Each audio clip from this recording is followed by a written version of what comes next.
Meat bicycle!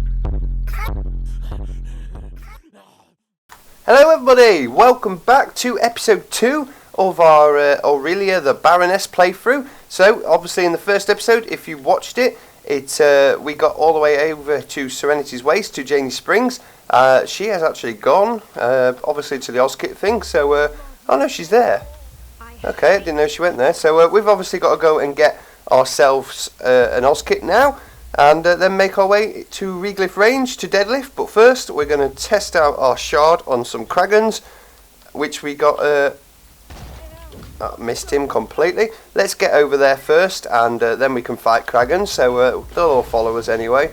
And yeah, so this is a sniper-only playthrough. I'm not going to say this every episode, but just so you guys know what we're doing, we're going to be sniping like hell during this playthrough because Aurelia is a sniping goddess kind of thing. If you actually look at her left hand side skill tree, some of her skills are all sniping related, and some are just good for critical shots and stuff like that. But right, you are going to be our shard victim first, and let's see how good this thing is. So it is pretty good. It's frozen him now, so let's get some shots on at him, and it'll just go round for a few seconds and go to anyone and everyone, unless I actually put my wow, getting some good crit shots here.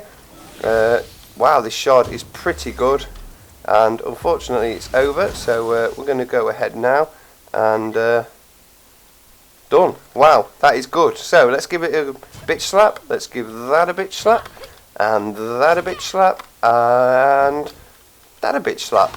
Beautiful. So let's go get ourselves our Ozkit then. There's also a chest in here that I want to pick up. Let's get all our ammo out, because until we get to Concordia, do you mind? Ow. There we go. Once we get to Concordia, we can just spend all of our moonstones that we collect actually upgrading our sniper rifle, because that's what we're going to be using more of than anything. In fact, I think I'm just going to try and max out sniping first. I should have ran them, but I didn't think I was going to make that, but I did. Okay, more pistols in the chest, fair enough. Not the best thing in the world, but we don't need a new sniper rifle just yet. Okay, Janie, if you'd like to get over here so I can hand this in. I've already got them. What am I doing? Right, Ozkit, repair. Thank you. Springs Ozkit. Right, we've got ourselves an Ozkit now. We can make our way over to kill deadlift. So to Reglyph Range we go. Let's just give that a little bitch slap, see what we get. Bit of money. There's also a side mission to do. Should we do that one first? Yeah, let's do that one first. We'll try and get as high as we can. Wow, I missed all of that. Let's get the shard out. You can be our shard victim, and let's just see how it does. There we go. It's actually frozen that guy as well. You can be the next guy who gets the shard. Wow, it really is a good skill tree, the shard. Look at that, it's just freezing everyone, and then all I've got to do is one-shot them. Beautiful, liking it. Okay, you took a bit of damage. Thank you. There we go. So let's pick up all this loot. I'm full, unfortunately, and there's no vendor nearby. But we've got ourselves a skill point, so what we're going to put this into, we're going to go down the left-hand tree first. Increases critical hit damage and aim speed with all gun types. Increases bullet speed and magazine size for sniper rifles. What do I want there? Do I want critical hit damage? I'm going to be going for them headshots, so it's going to be good. That's going to be 6%, so 30% all in all, and 100% aim speed when I max that out. Or plus 1. See, it's not a lot, one magazine size. It does help, but we'll be getting them upgrades anyway soon. Let's go for Markswoman. That'll be our first skill tree to fill up. What was I going to do? Oh yes, pick up this side mission while I'm here. Let's open these lockers. Let's try and get as much loot and ammo as we can early on. Springs, do you have a mission for me? Yes, but you're going to run all the way back, aren't you? You are going to run all the way back because you're annoying.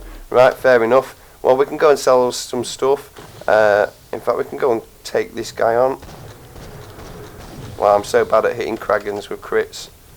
So bad at it. Let's just hip fire some. There you go. And there you go. fact, we'll just shoot them because they're going to go down pretty easily anyway. Wow, you jumped to them. Right, you're just getting bitch slapped to the face then. You want to play it like that, Sunshine? You can play it like that. Right, we'll go catch up with Springs and then pick up this side mission and then hopefully head out to Reglyph Range as well. Let's get some O2 as well while we're here. So, I also want to talk a little bit today about what happened at PAX. Now, I haven't swatted up on all the videos. I've been at work, but I've kind of got the highlights off a few people and watched a couple of videos and all sorts of things like that. Now, there's been a lot of Borderlands related stuff at PAX. I'm just going to go through a quick rundown of things during this episode and just have a little chat about them. But mainly, it's going to just be, you know, highlights and stuff like that. But I will be doing a video. I think I'm going to do a video later of exactly what went on. I'm going to watch a load of videos, check out all the news, write it all down, and then do a little, you know, PAX mini review kind of thing. So be sure to look out for that. But there was quite a few things that happened at PAX. Tales from the Borderlands episode 2 trailer was teased. I haven't myself watched that yet. But it was teased, so that'll be coming out soon. Quite enjoyed the first one, really. It was the first Telltale Games game I've actually played quite a lot of. I did buy The Walking Dead, but my missus actually played that instead of me. So I didn't really play much of it, but I did see what it was about. But yeah, Borderlands obviously was, sorry, Tales from the Borderlands was my first pretty much in-depth look at you know, a Telltale game kind of thing.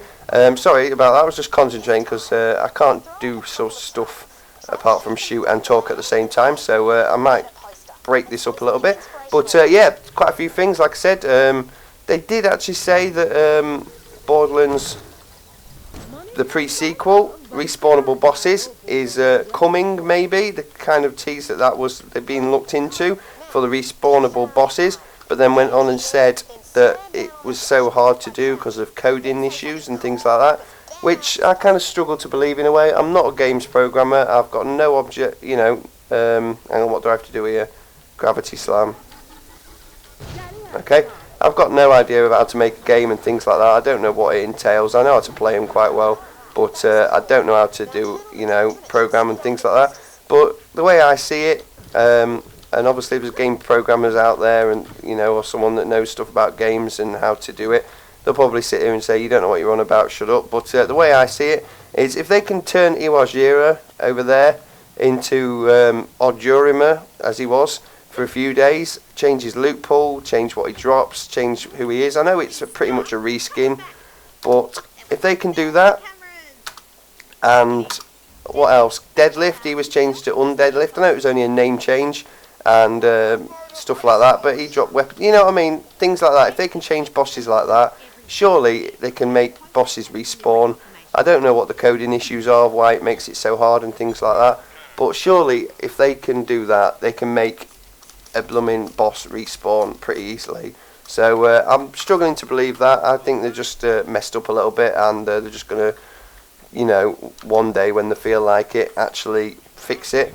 But they need to fix it. The amount of people that have left this game already, I say already, this has been a few months in coming as well. The amount of people that have left this game because of the non-playability issues and, you know, releasing a character, no matter what character it is. I mean, Aurelia is supposed to be really good. I've seen a few people already use Gib to get them up to level 60 straight away and test it out. But if they can do that, then surely, you know, they can change respawnable bosses. We need to get people back to this game. No one really is playing it. I forgot to pick up the posters. What an idiot. No one's really playing this game anymore. Some of the biggest YouTubers who made it through Borderlands, Morning After Kill, Gothalion, people like that, they're playing Destiny because they've got no interest in the pre-sequel because you can't respawn bosses. You can't do anything on it really. You can play through a few characters, but, you know, unless you're doing things... luckily for me... So I had to take a quick drink there, but luckily for me, I do guides and things like that, so it is a new game, and you've got loads of stuff to cover. I mean, you've got like 15 maps or whatever it is, so you've got weapon chest location guides, farming routes, things like that.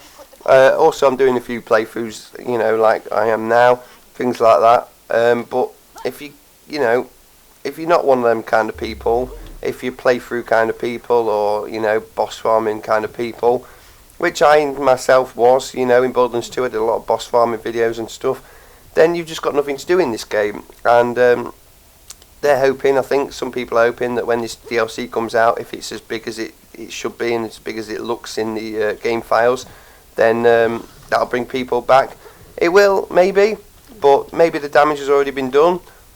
Maybe people don't want to come back because of that, or maybe they'll come back, play through the DLC, and once that's over, again they'll leave again. They've got nothing to do. So I think they've kind of screwed up a bit here. Really have screwed up, because it's just people have left, and once people have left, some people just don't come back. I've seen people completely abandon Borderlands itself now. I've seen a lot of them just go back to Borderlands 2, and it's saying something if a game that's been out for 4 months isn't being as played as much as a game that's been out for 2.5 years. That's when the developers need to look and say, wow, something has gone wrong here.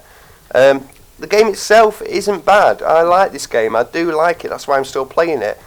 But I totally can understand why people have just gone, because Borderlands was made and successful for its respawnability of bosses, farming, stuff to do, improving your weapons, stuff like that.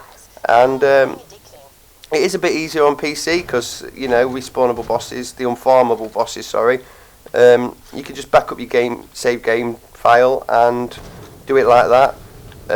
But it's still a pain in the backside, really. It really is still a pain in the backside, although it only takes a few seconds. Once you've done the mission, that's it. So I can obviously go to, let's say, even more disgusting talk. I can go there when I get the mission. I can farm it. I can set it to a read-only file. I can farm it and get myself a flacker. Fair enough, job done.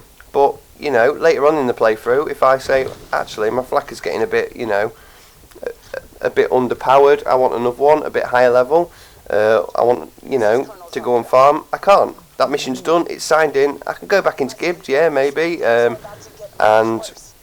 uncheck the mission, use a save editor to do it like that.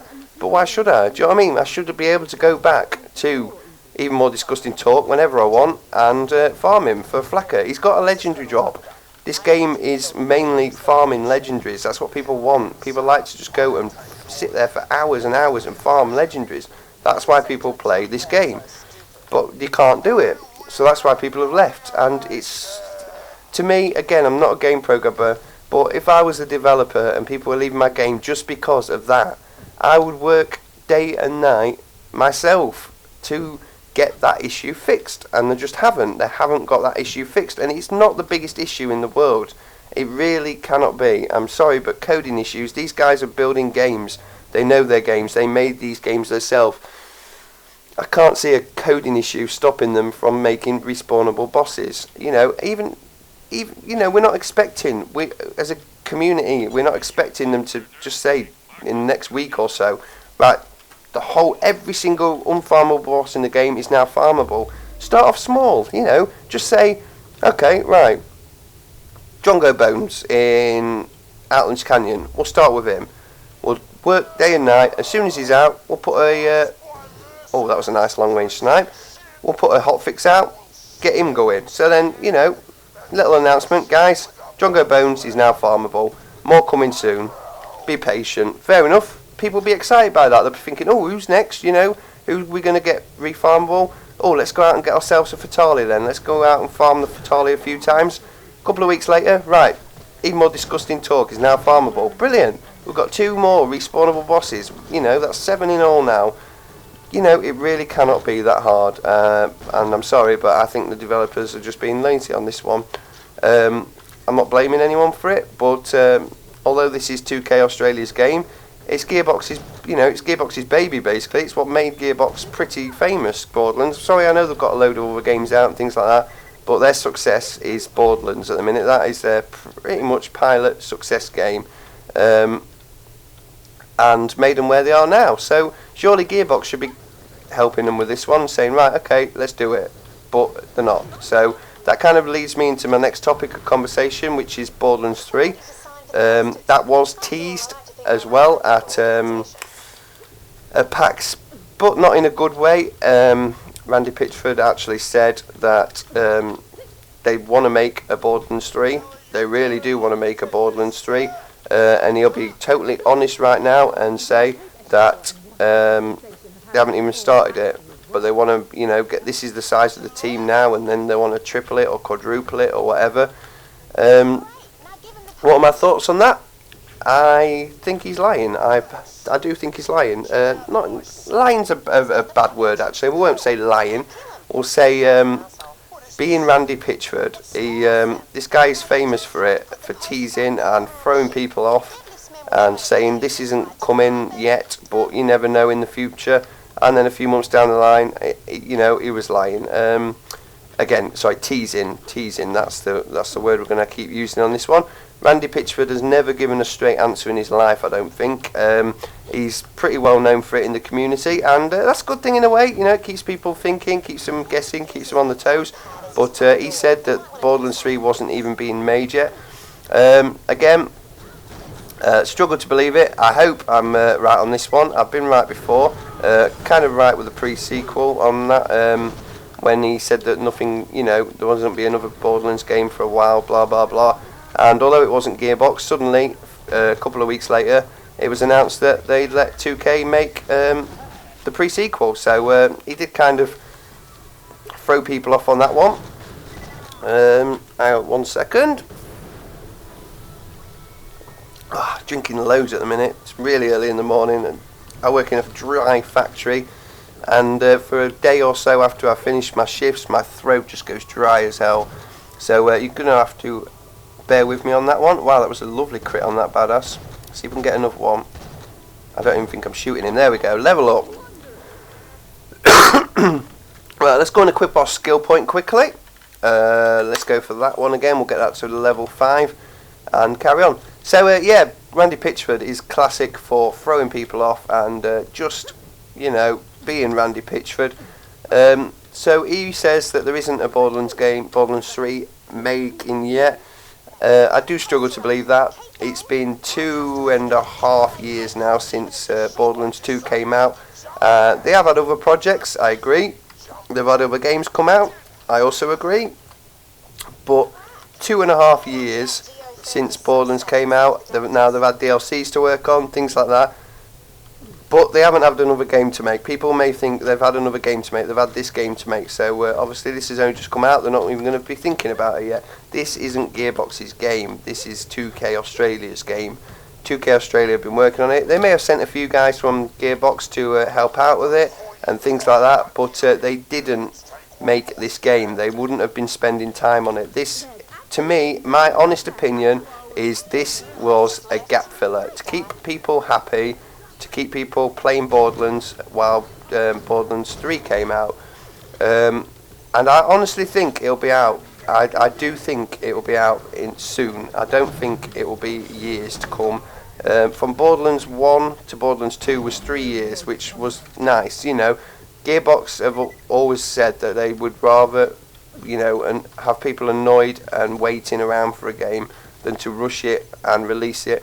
Like Call of Duty, where there's a new one every year, but again, that's different developers now. I think that's gone to a 3-year cycle now rather than a 2-year cycle as well, because Sledgehammer have just made Advanced Warfare. But the COD games are rushed. They're out every year, and they're never amazing. Really, they are good games. To people who are COD fans, I'm a COD fan. They are good games. Well, probably with the exception of Ghosts. Even though I played a lot of Ghosts, it wasn't a good game. But Advanced Warfare is pretty good, actually. I will compliment them on that one. But yeah, we're not talking about COD here. But I think 3-year cycle is about perfect for a Borderlands game. And guess what? September 2015 is pretty much 3-year anniversary of Borderlands 2 coming out. Now, that to me makes me think it's near. I do think it's near. I would like to say I think it'll be out September 2015. I think, give it another couple of months, say May time, I think Borderlands 3 will be announced. But I may be wrong on that, and I'm pretty sure I'm going to be wrong on that. I'm just hoping for it. A lot of people say they don't want another Borderlands game to come out now. they'd rather, you know, wait and stuff like that. That's fair enough. I wouldn't mind either, but I do think it'll be out soon. I think they've had 3 years nearly to work on it. They've obviously had DLCs to bring out and Headhunter packs in Borderlands 2 and things like that, but they haven't had this game to work on. They've had plenty of time. The Headhunter packs probably won't have taken that long in Borderlands 2. So you're looking at the last time they had a big job to do was Tiny Tina's Assault on Dragon's Keep DLC, which was a brilliant DLC. When did that come out? I'm not quite sure. So the game came out in 2012, sorry. I think it was Christmas, about 2 months later, when the first DLC came out. I'm going to say it was probably summer 2013 when, oh crap, I forgot to act as the fuse. Do I have to run around again, or can I make that? I think I can make that. Yes, good, right, okay. So yes, we'll say summer 2015. That was when they last had anything real big to sort out. So, you know, that's 2 years now. 2 years where they've had not much to do apart from make other games and things like that. Again, I'm going to keep saying that. But, you know, if it isn't this year, I think it'll be early-ish next year, at latest late summer next year. So, the lesson for today, guys, is don't believe a word Randy Pitchford says, because he is a classic troll. He really is, in a good way. Like I keep saying, he never gives anything away. He's pretty famous for it in the community. So I think Borderlands 3 will be, I think it is in development. I don't know if it's close, but to say that they haven't started it yet and to ask, you know, say we need people to come and join our team and things like that, they probably do. They probably need a bigger team, but I do think they've started it, definitely. So yeah, that's that one cleared up. And perfect timing, because we're going to go kill Deadlift, and I want to concentrate on this instead of thinking about what I'm saying. So we'll go ahead and get Deadlift downed. Now, he's probably going to be a bit of a git, especially with sniping. So I'm going to throw my shard out and get that close to him, and then I'm just going to try and sit there and snipe him. But obviously he's going to be jumping around like hell, so this probably won't be a quick fight. You never know though, we'll spam fire the old sniper rifle. So let's run up here. I thought I could run up there. No, I can't. Right, Shard, go on get him.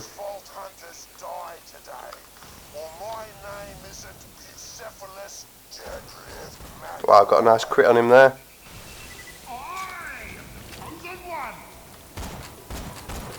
Right, let's just spam fire this. Oh, he's going down easily. This Shard. And he's down. Look at that. Loving the shard. I thought that was going to take a lot longer. He's dropped his laser weapon for us as well. And a nice skin. So there we go. Where was the skin? Let's equip that. Thank you very much. Yeah, let's get a bit of ammo while we're here as well. Oh, there's some guys after us. Get a nice quick shot on him. Quick scope. No. So bad at quick scoping. You know what? Don't shoot a lady. Don't shoot a lady. Why, your bitch slap's not very powerful, love. Okay, right, let's grab some more ammo and then we'll go up here. In fact, there is a chest over there as well, but I might not get that because it's only a crappy DAR one. We've got some moonstone chests to open up here as well, after we get this stuff out of the toilet. And yeah, I think we'll probably leave it there for today then. So doing quite well already. 2 episodes in and we've already killed Deadlift, and we're already halfway through level 5. So let's open the toilet, grab what we need, open these chests up, and next episode we should hopefully get ourselves to Concordia. We'll run through the rest of this map, a couple of side missions to do as well, and then we'll probably end up entering Concordia, where we can go buy some sniper upgrades so we get more than 48 bullets, loads of shields, assault rifles. Yeah, let's open all these lockers up. So yeah, that's going to be the end of the episode anyway. So good progress here. Loving that shard. That's absolutely awesome. We'll have to get that upgraded in the middle skill tree at some point as well, because there's just like cryo damage everywhere. Absolute cryo damage. Every single one you look at, it says cryo damage. So we'll be if we can get ourselves a good gun like the Fatale or something like that as well. Jesus, are we going to be powerful? But yeah, that's it anyway. No, we can't get the Fatale. Well, we can get the Fatale if we want it, but we won't be able to use it much. This is sniping only, kind of, sort of thing. You get the point. But yeah, let me know what you guys think in the comments about what we've discussed today, all about packs and the issue of respawnable bosses. Doesn't really need to be said, but you can talk about it anyway with me. It's been said a million times by everyone before. But yeah, the issue regarding Borderlands 3. Do you think it's been worked on? Do you agree with what I said? All that kind of stuff. And yeah, let's get a discussion going. So thanks for watching anyway, everybody, and I'll see you in the next episode.